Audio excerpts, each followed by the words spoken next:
ఎందుకో వెళ్ళిపోతున్నాను ఇంటికి. ఏదో మా ఆయి రోగానికి వెళ్ళిపోతున్నాను.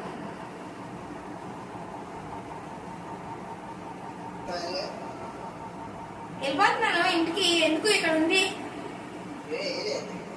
ఏదో నా పనులు అయ్యింది.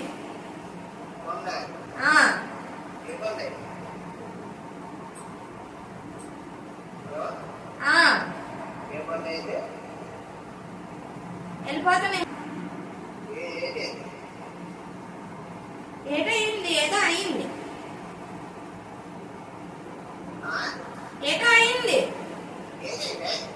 ఏదో అయింది. వెళ్ళిపోతాను ఇప్పుడు నేను. కనిష్కి ఇంటి స్కూల్ నుంచి అలా తీసుకుని ఇంటికి వెళ్ళిపోతాను.